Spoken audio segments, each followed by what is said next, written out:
Welcome to whistle.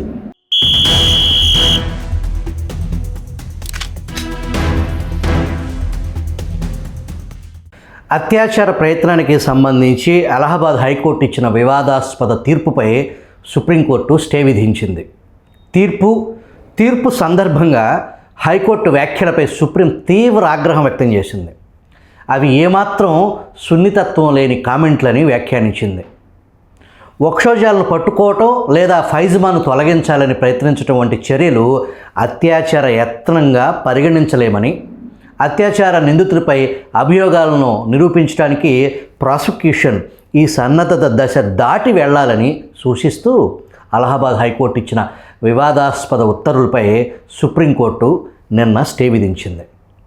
Allahabad high court మార్చి 17 ఇచ్చిన ఈ తీర్పును సవాల్ చేస్తూ we the women of India అనే సంస్థ సుప్రీంకోర్టును ఆశ్రయించడంతో సుప్రీంకోర్టు ఈ కేసును సుమోటోగా స్వీకరించింది.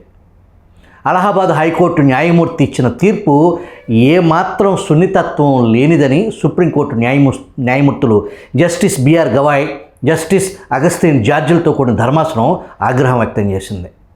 తీర్పు రాసిన వ్యక్తి సున్నితత్వ లోపానికి ఇది నిదర్శనమని చెప్పడానికి మేము బాధపడుతున్నాం. ఇది క్షణికావేశంలో చేసిన వ్యాఖ్య కానే కాదు.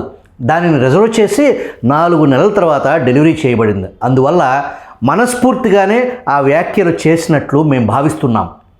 సాధారణంగా ఈ దశలో స్టే ఇవ్వటానికి సంకోచిస్తాం. కానీ 21, 24, 26 పేరాల్లోని పరిశీలనలో చట్టానికి తెలియనివి అమానవీయ వైఖరిని ప్రదర్శిస్తున్నాయి.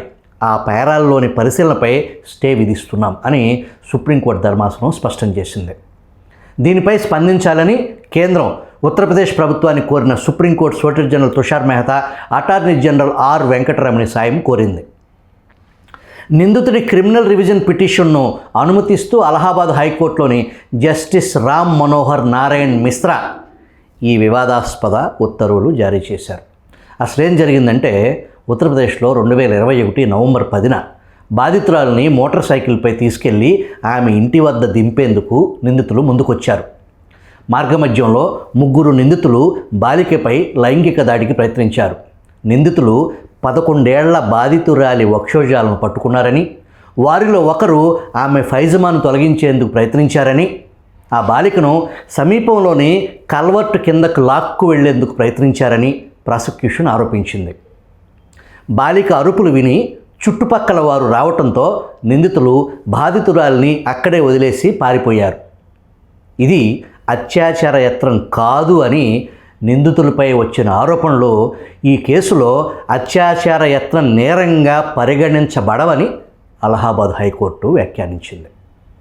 అత్యాచార యత్నం అభియోగంగా పేర్కొనాలంటే అది ప్రిపరేషన్ దశను దాటి ఉండాలని ప్రాసిక్యూషన్ నిరూపించాలని కోర్టు వ్యాఖ్యానించింది.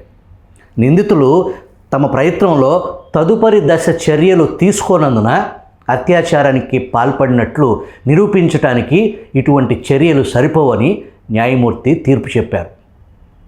నిందితుల చర్యలు బాధితురాల్ని నగ్నంగా లేదా బట్టలు లేకుండా ఉంచాయని సాక్షులు చెప్పలేదని ఉత్తర్వుల్లో పేర్కొన్నారు.